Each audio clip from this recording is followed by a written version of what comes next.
Hi, everybody. It's the CCJT Amateur Hour where production values go to die. Way over there is CC, And over there is JT. and we're tired. Okay. If this is the first time to this experience, welcome. Coffee. Sunday and coffee. Today is Sunday, October 6th, Right. 2024. Yeah. And this is episode 191. 190, 191. I've stopped counting. I think it's 191. I've lost count because but we're coming up on 200 episodes. I guess I have to count.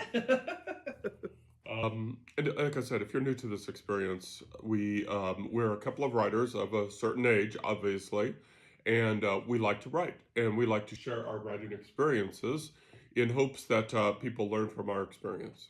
Yes, especially the things that don't work out for us, because writing can be a very lonely and expensive proposition sometimes. And hopefully we can save you a little frustration and money by learning from things that haven't worked for us. Of course, that also means there are things that haven't worked for us that may work for you. So always take that with a grain of salt. But we're just sharing what we do. Yep, your own results may vary, Yes. basically. And just to sort of segue, since Cece opened that door, let's show you something here that we're doing. Is this? See these guys here?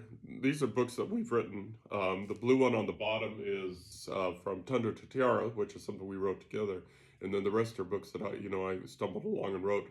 And the reason I'm showing these to you is each of these books is flawed in some way. The covers are flawed in some way. These are Barnes and Noble books that I've been trying to do. And I've been trying to get the paperbacks done for Barnes and Noble. And, these each have flaws.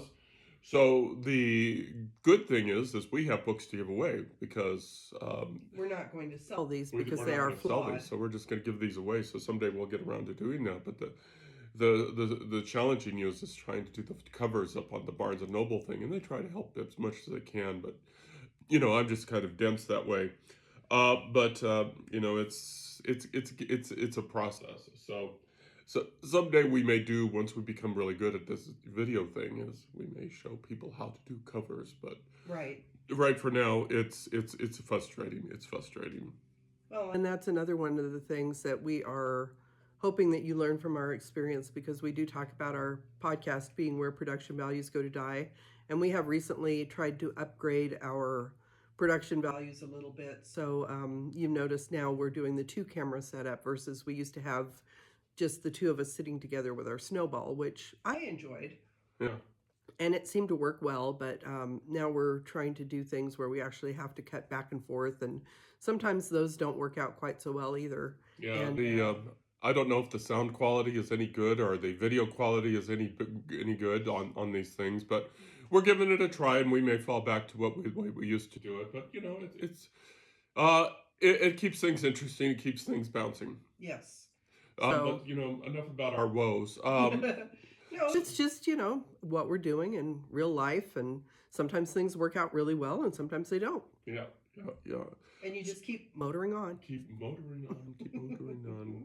Just keep swimming. Just keep swimming. Just keep swimming. La la la.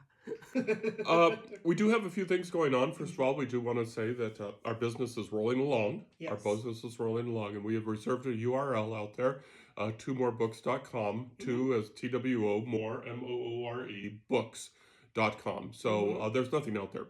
But not yet. But not yet. But it's rolling along. So we, in addition to our regular website of carsonhume.com, we now have twomorebooks.com. And we're going to talk down the road. We're going to set aside a couple of episodes, a couple of podcasts to talk about why we're going to that length. Mm-hmm. But just, long story short, we're a small business. And yes. So we need to act like a small business. And we need to do chores like a small business. And we need to pay taxes like a small business, et cetera, et cetera, et cetera, if we ever earn money. Yeah, we'll get there someday. And also, along with our Two More Books website, our social media platforms, we also have the Two More Books handle. So if you aren't yet following us on those, we haven't posted a lot yet. I'm still figuring out the nuances of what will be posted on Two More Books and what we will each post individually, because it's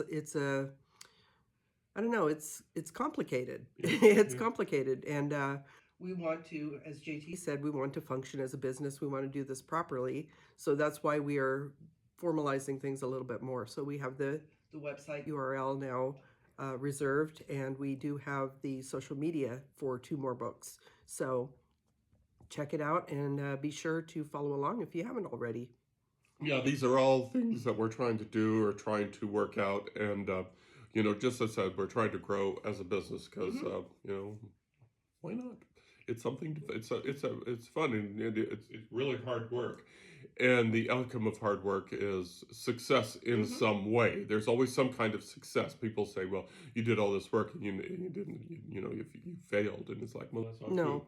Success is what you make of it. Right. So with that door open, do you want to mention some other news that we've had recently? Like what?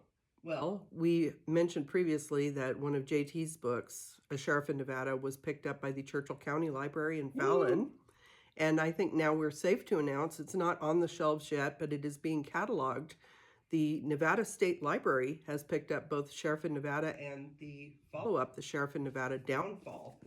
So those are going to be available through the Nevada State Library, which means they will be available to all Nevada libraries that are members of the Nevada Library Co-op. So if you are in Nevada and you're interested in checking those books out, go to the Nevada State Library website, and I'm guessing probably within the next week, they should be up in their catalog, and then they'll be available. The state library does an interlibrary loan program with the Nevada Library Co-op, so they can be shipped out to a library if you request them. Yeah, so that's pretty awesome to be able to see that. We're hoping that once they get up on the shelves or they get out there out in the wild, we'll wander over to that place which we've never been to before. That may also be a future podcast episode. Yeah, but just to get the picture of out in the wild. So, and next week we might have another announcement too. So things are happening. Things are happening. And our writing continues. Yes. Our writing continues. You've got 2 projects going on right now. Actually, 3. 3 projects going on right now. And I've got too many to count? 2 or 3 projects going on right now. Well, yours are mainly in the Serving Salvation universe right at the moment. So you've got quite a few books in the works, but they're all within that same universe. Right, exactly. Yep. So the things are working, things are coming together. So if anything else, 2 more books, CC, JT, we're going to have more products out there. Woo. Yes. And before we get into the fun part of the podcast, just one more quick announcement, of course, is at the end of this month, on October 31st, Zoe will be out there for pre-sale. And we went through a very complex and challenging cover contest through 99 Designs this time. It was a roller coaster ride, without a doubt. It was just up and down, and it was just so many good designs. And I wanted to buy so many of them, but we can only afford one. And we got some really good designs, and we had a really great poll. There was a lot of engagement in that. A lot of engagement. There was just hundreds of votes. And I don't want to say a clear winner emerged because it was very close. A lot of good comments, a lot of quality. And I'm still kind of gritting my teeth as to whether or not that I did finally pick the right one, but it's picked. It is picked. And that, I believe, if I remember correctly, you went with the one that got the most votes, basically, because the first 2, they were very close, and you couldn't really decide between the 2 for sure. So you left it up to the voters, even though there was always the author's choice option, like, okay, everybody likes these 2, but I'm choosing this one versus that one. But you did go with, I think, the popular vote in this case. Yeah, but it was still difficult. Yeah. Because they were just quality covers. This was the best contest of all the cover contests I've had, and I've had several. Quite a few. And I don't even remember how many I've had, but I think it might be around 10. But don't hold me to that. But still, it was a great cover. So if you're ever going to do a cover contest, I'm just going to tell you just very quickly. If you're ever going to do a cover contest, create a outline for your designers, something that you kind of like, that makes your vision, because it makes their job so much easier. And the one that won kind of goes with it. It actually kind of does. The others that were really close, that in my choice, didn't, and they were so good. They were just so good. So if you do cover contests like that, do something for them. Make their job easier by creating a bogus, either through a sketch or through Mm-hmm. the hated artificial intelligence websites, which is what I did. But the final design and the final product, the final writing, everything else is non-AI. So I just want to say that Mm-hmm. right now, we are not an AI house No. here, but there is ways to use it productively. Well, there is some controversy around that, and we aren't discussing that here. But as you mentioned, even just sketching it out, or make sure you have a very clear-cut blurb to give an idea of what the story is about, what genre it's in for sure, because the cover design will vary based on the genre. Romance right now is going very heavily, kind of more cartoony Yeah. covers than photo stock type of illustrations. So you definitely need to have a good idea of what your genre is and some really basic elements about your story so that you get the right feel on your cover. Yeah, absolutely true. Okay, we're going to talk about something fun, and that's Yep. actually the word we're going to talk about. Fun. We're going to talk Fun. about fun. Fun, fun, fun. Fun, fun, fun. Fun. It's something both of us have been doing a lot lately due to reasons that we've talked into the ground. But and this is true. Everybody knows this, especially those of you that have done small businesses understand this. To the very core of your being is it's hard to get away from business. And if you are a full-time writer, it's hard to get away from the writing because you're always thinking about writing. So Cece and I were talking about the podcast. We actually do plan these things out every once in a while, though it may not sound like it. And we talked about what do we do for mental escape? What do we do to get away from it? Now, what we prefer to do, of course, is to do road trips. And so we may be taking a road trip later this month, though it seems like, company Things keep deadlines come up happening. and we keep busy. Mm-hmm. And so what do we do in the short term when we're at home to get away from things? Now, there's this thing called Stardew Valley. That's mine. Yeah, Stardew Valley. And then there's this thing called chess. Mm-hmm. And the advantage to both is they're both strategy games, obviously, but they lend themselves to writing. So, CC, how does Stardew Valley and your other escapisms, how do they lend themselves to your writing? Well, usually I will play games in the evening. JT and I have discussed recently our work schedule, and we're kind of still working along the regular 8 to 5 that we used to do when we had day jobs. So we don't always fill those hours completely, but in the evenings, once 5 o'clock has come and we've had our dinner and all that good stuff, I'll sit down in my recliner, Renegade, my great recliner.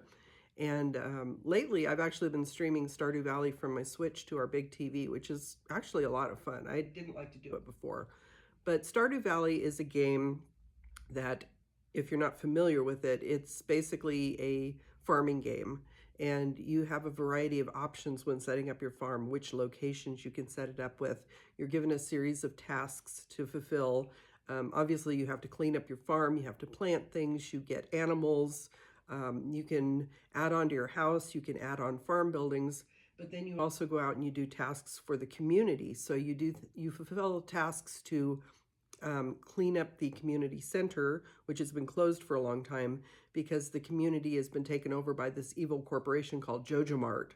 And once you clean up the community center and get that all up and running again, Jojo Mart basically goes away because the community decides they don't want the big box Jojo Mart there anymore. And then I haven't quite gotten to this part, but you actually go through and you have to do some tasks to, I guess you turn Jojo Mart into a movie theater. So spoilers for Stardew Valley, but going through these tasks, moving the characters around, you interact with various characters, you can have conversations with them.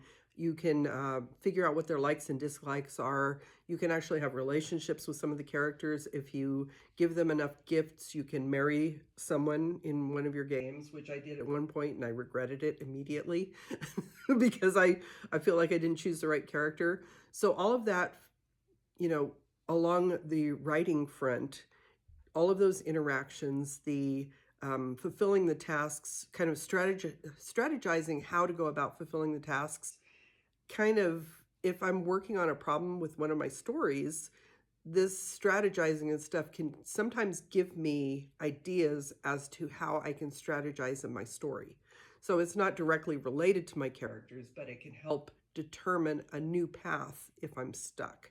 And it can be a very zen-like feeling where you're just kind of allowing your mind to float while you're going through these tasks.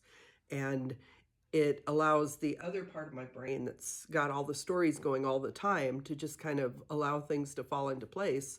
And recently I've had several cases where I've been working through a problem in the game and I had an epiphany on how I could fix a plot point in the story I'm currently working on. So that's how gaming and relaxing with a game has helped me work through some of my writing issues and allows me the opportunity to relax a little bit, even though my mind is still working on writing, because as JT said, it's never out of your mind. Anything you do, see, experience always kind of goes into the back of the brain for like, oh, well, I could probably use this in a future story. So that's me in Stardew Valley, and I've spent many hours on it at this point.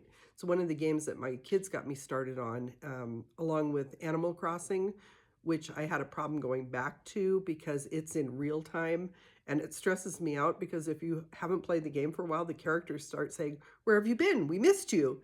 And so Stardew Valley doesn't do that. It's not in real time. So, depending on the type of game, it can be very helpful or it can be stressful. And I choose to go with the game that relaxes and provides me the opportunity to work out problems without thinking about them.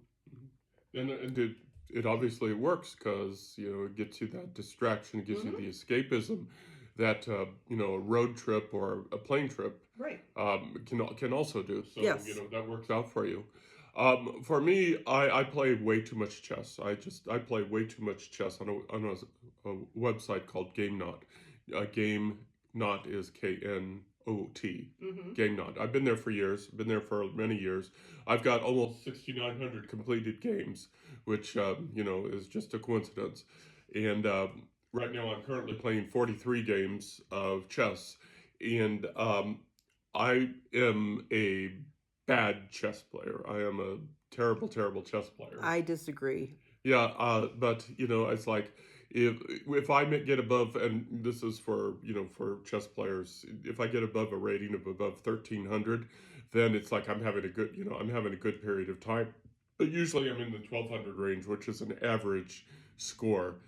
And the way that chess helps me relax is I can plot like one or two moves ahead, not like anybody that's better that can plot 4 or 5 moves ahead, because it's like those people just amaze me and they kick my butt all the freaking time. There's some people out there, that I've been playing for years and they just continuously kick my butt. And that's fine. Yeah, I'm trying to improve.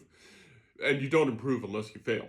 And that's what maybe the most important lesson that chess has taught me is you don't improve unless you fail. Because if you win all the time, you're not going to get any better. So you improve through failure. And right now, I should be a grandmaster, but that's another part of the issue. But as I said, I've got 43 games going on right now. My rating at right now is going up, but it's going to be going down here pretty soon. Is 1342. And if you are on Game Nut and you ever want to, challenge me with a game, please feel free. I'm on Game Nut as JT_Hume. And so feel free to jump on in, and but it doesn't matter the rating because I get spanked all the time by all sorts of ratings. So go for it. But like CC with Stardew Valley, chess with me. It helps my writing is I'm always thinking, being 3, 4, 5, or trying to think 3, 4, 5 moves ahead, to get to a goal, because the goal in chess, this is difficult for people to understand, and it's my pet peeve in chess. My pet peeve in chess is people who hunt pawns. It's like, oh, there's a free pawn, I'm going to go ahead and get it. And it's like, dudes, I set that pawn for you up to get it so I can go ahead and, sneak in behind you. Pawn hunters, I've won so many games against pawn hunters that in fairness, I have lost a few games hunting pawns too. More than a But by applying those, applying those strategy rules to my to my writing, it's like I have this ultimate goal. I want this. I want the characters to end up in this situation. I want them to end up in this situation. And so what it is as a pantser writing on the fly, then I maneuver the game writing to that goal. And that's how, so chess, chess writing. Pick a goal, and then, maneuver your pieces, maneuver your characters, because that's what your characters are. They are pieces on a three-dimensional chessboard, not a two-dimensional, three-dimensional, three-dimensional chessboard. And I can already say people here are going, huh? Because a book is in 3 dimensions, sometimes 4 dimensions, but it's not the traditional 4. Of course, there's distance, width, the space in which the people work in, time, and then emotion. Emotion is the 4th dimension. You have to. So in a way, and I know that there's some people are going to push back on this. Writing a book is far more complex than chess, because chess only happens in 2 dimensions, unless you count the 9, and it's like that 2 in 1 thing, but we're not going to go there. But chess is only sometimes happens in what appears to be 2 dimensions, left, right, straight, forward, back and forward. Whereas writing a book and reading a book happens in 4 dimensions, left, right, up and down, straight, forward, emotions, and what was the other one? I don't remember.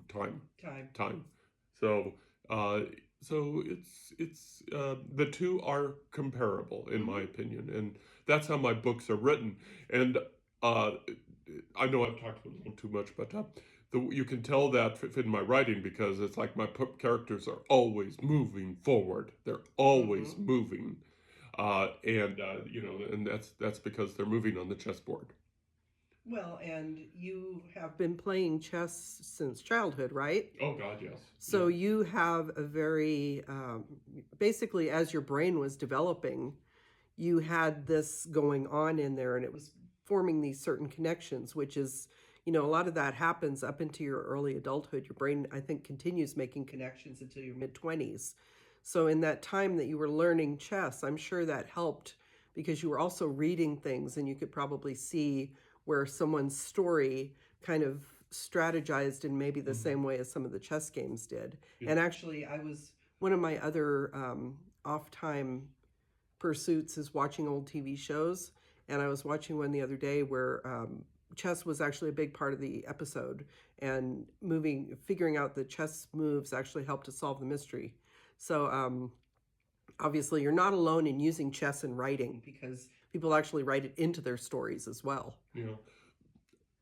Sometimes I wish I was more of a better chess player, because like I said, I average between 12 and 13, 12 and 1300, which again is an average chess player. But if it's one of those things where I've reached the limits of my quote unquote, I don't want to say natural, I'm not sure how to say it, without dedicating my life to it, basically. Right. And of course, people will say, well, you're playing 40-something games at the same time. And it's like,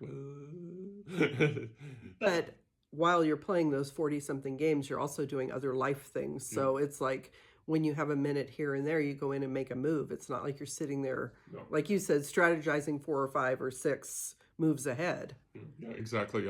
Except for the beginning of the game, where the moves are fairly common. Right. You're right. I'm just going in and I'm making a move every once in a while, and I'm not dedicating my life to it. And it's just a very quick, funny story. I went to a chess tournament in Reno once, many years ago, and there were 2 grandmasters there.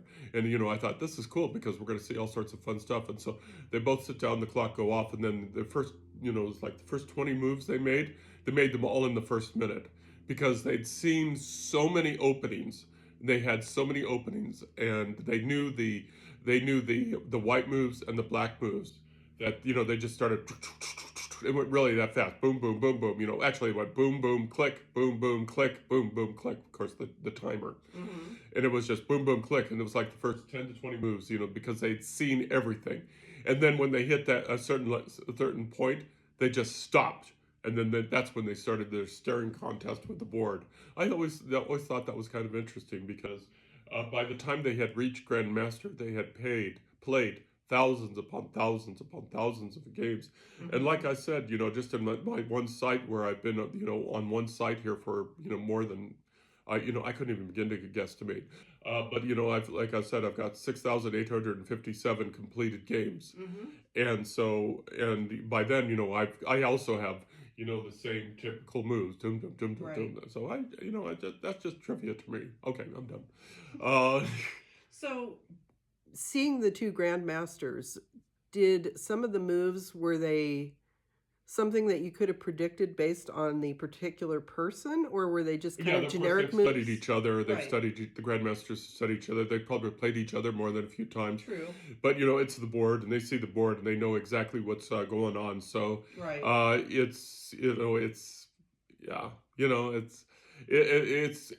it's interesting and it's repetitive. But Mm-hmm. when they start going that step beyond, and they do become grandmasters, that's fascinating to watch the staring contest at the board. Okay, so what do y'all do for your escapism when you can't literally escape? Is there TV shows that you like, movies that you watch? Are there games or something like that? So, something for y'all to consider. Um, um, um, um. Is there anything else we want to talk about? No, I think we covered what we were meaning to cover this week, and maybe we're a little more coherent than we've been for the past couple of weeks, I hope. Oh yeah, But it was September was a wash. it It was was. September was just not a fun month. So we're back on the thing. So keep an eye out on our websites, primarily www.carsonhume.com, Right. but also twomoorebooks.com as we develop the business model.